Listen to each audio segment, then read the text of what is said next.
This is the Sheepdog Report for October, November. I am your host, Minister V. Hill. Welcome back. I have been told to like us, share, and subscribe. Like us, share, and subscribe. We'll give you more information after the report. Now, before we get to the first story, I have to give you a little background and a little context.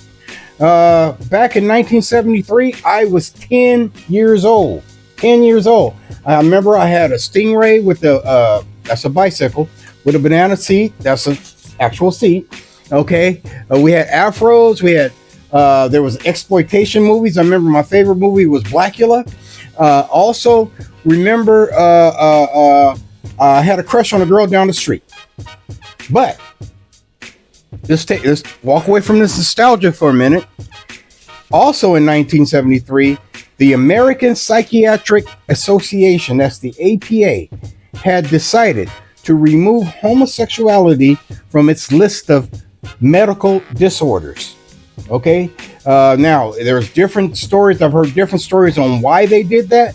A lot of it was pressure. Some believe that on the board were some homosexual people, and you still had some activists that was at play. So in their what's called the DSM, Diagnostic Statistic Manual, that lists what's considered mental disorders and not. That's what they changed the title. Now, let's fast forward to 2018. Okay, here in California and among other blue states, they use the term conversion therapy. Now, let me explain. Conversion therapy is not something new. Okay, what was new is what they did to it. They added another something else for the definition. Now, with conversion therapy, it can also include drugs. It can include electroshock therapy. It's a lot of torture that goes into it. Yeah, okay. Now, what they did in 2018, they added spiritual counseling. That's right. Spiritual counseling. And in other words, there were, I think, 2 or 3 organizations that dealt with, that were Christian, that dealt with what they call unwanted same-sex attraction. Okay. So in order to stop that, they added what's called spiritual counseling to conversion therapy, making it into a new thing. Now, this was a preemptive strike because they had bigger plans down as the years went by. Now, most of your blue states outlawed what was called conversion therapy at the time.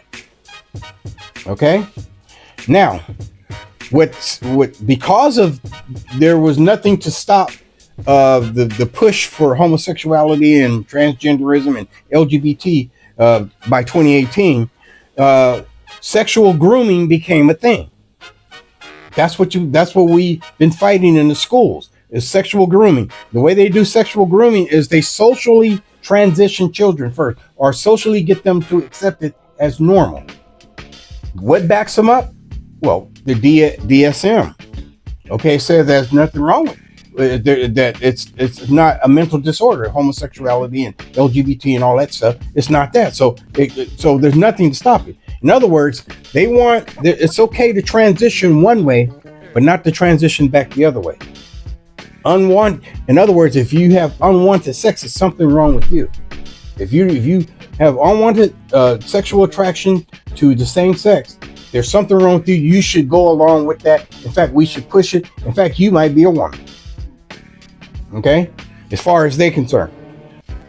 Now, I had to give you that background to get to this first story. Okay. Just recently,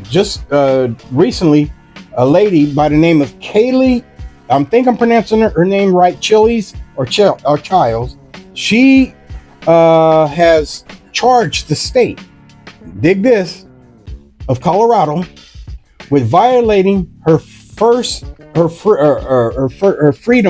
of speech, the First Amendment.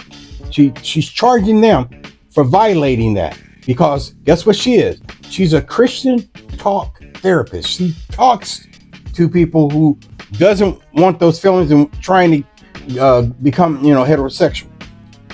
So the Colorado charged her with violating the conversion therapy, and which was against the law in Colorado. So she took him to the Supreme Court, and it finally made it to the Supreme Court. Now the state, being represented by Shannon Stevenson, and the plaintiff is being represented by, guess who? The Alliance Defending Freedom, a favorite of our show, should be a favorite of Christians everywhere, especially you ministers that's watching this program. Now, also included, now they've had the first, I think, the opening remarks. Also was a representative from, guess where? The Trump administration. Actually showed up at the first court date to support this lady who's fighting this system. Okay, now what the state alleges is that they have the right to restrict application of bad medicine. In other words, Christian therapy. If you're a pastor and somebody comes to you and say, "Hey, look, I hate feeling. I don't like this feeling. Can you pray for me? Is there some way? What does the Bible say?" You can't even give an advice here in California because we are an anti-conversion therapy state, thanks to people like Newsome. But if the child says, I think I feel like a woman, okay, yeah, let's get you fixed up.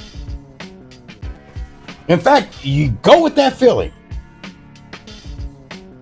Anyway, what it boils down to is free speech, okay?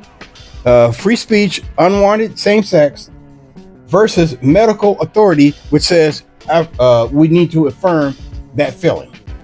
So we'll be praying and watching that case. All right, let's get to another case.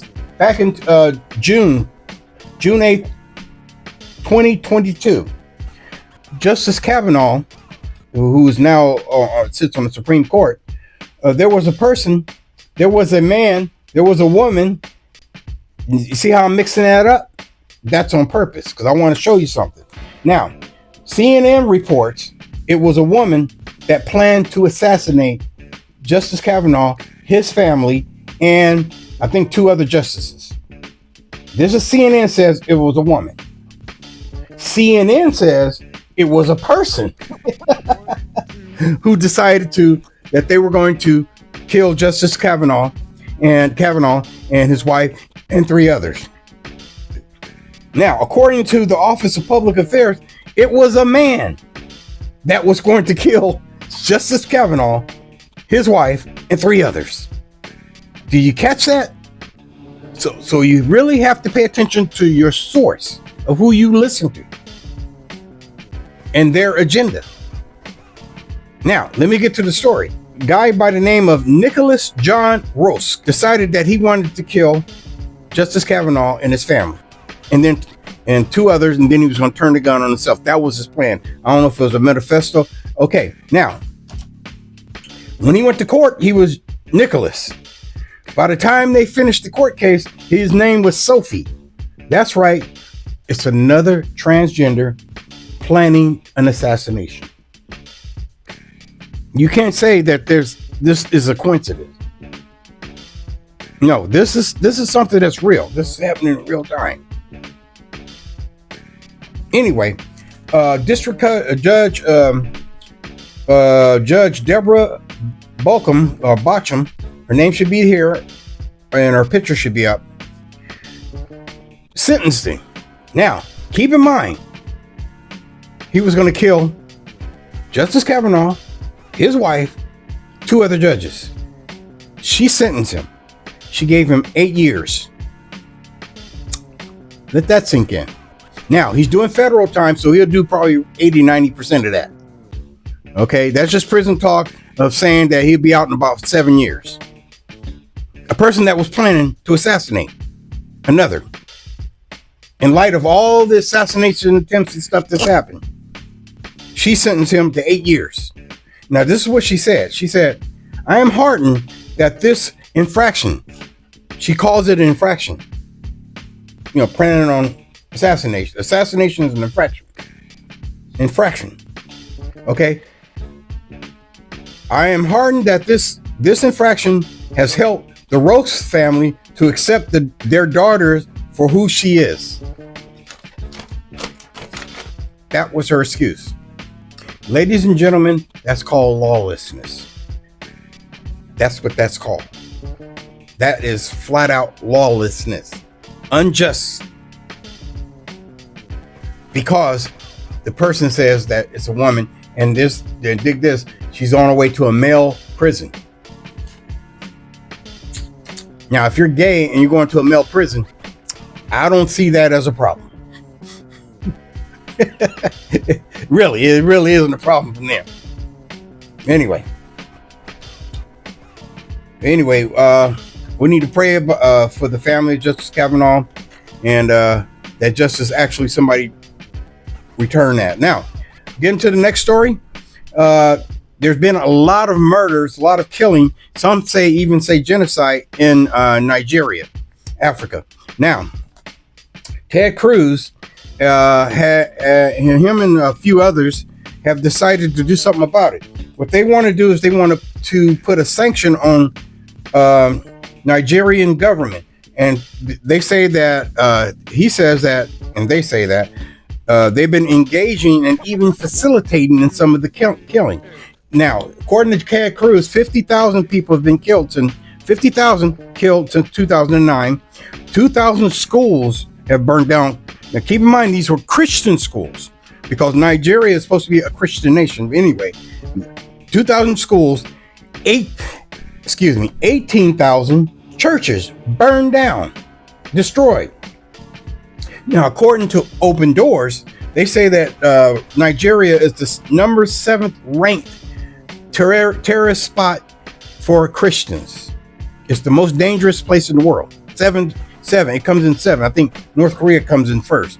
Every year they have a guide on the most terrible places for it to be a Christian.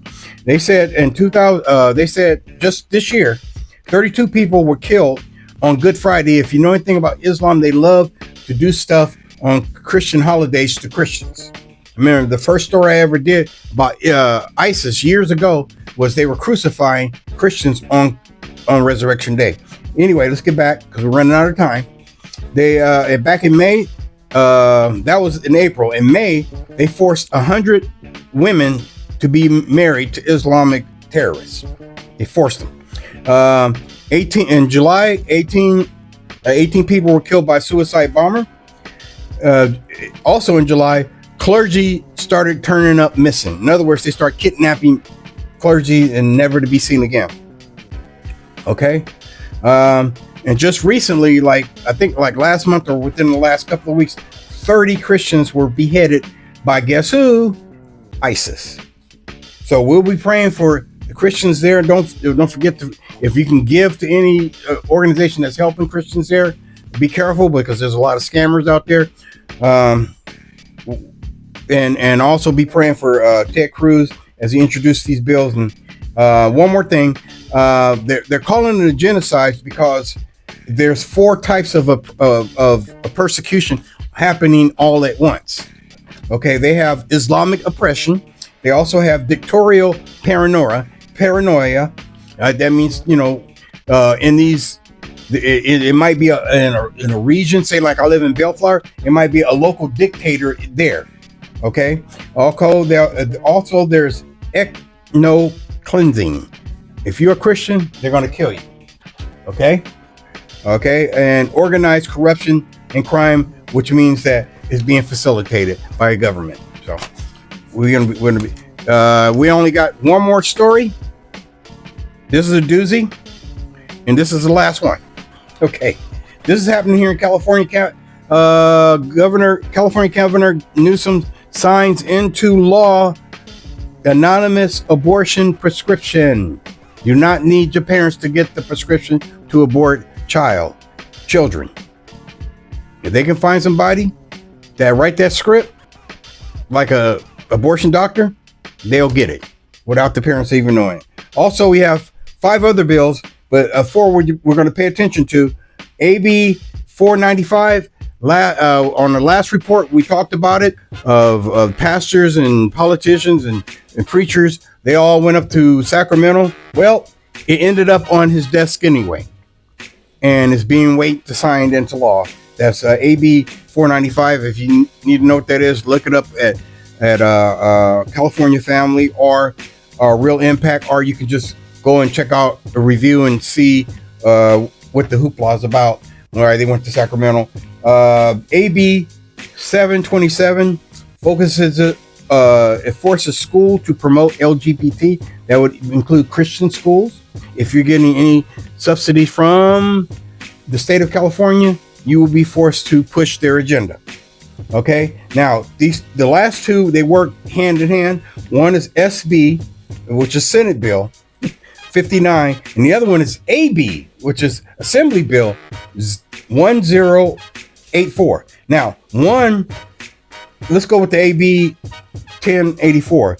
It allows minors to change their sex on their birth certificate without parents knowing.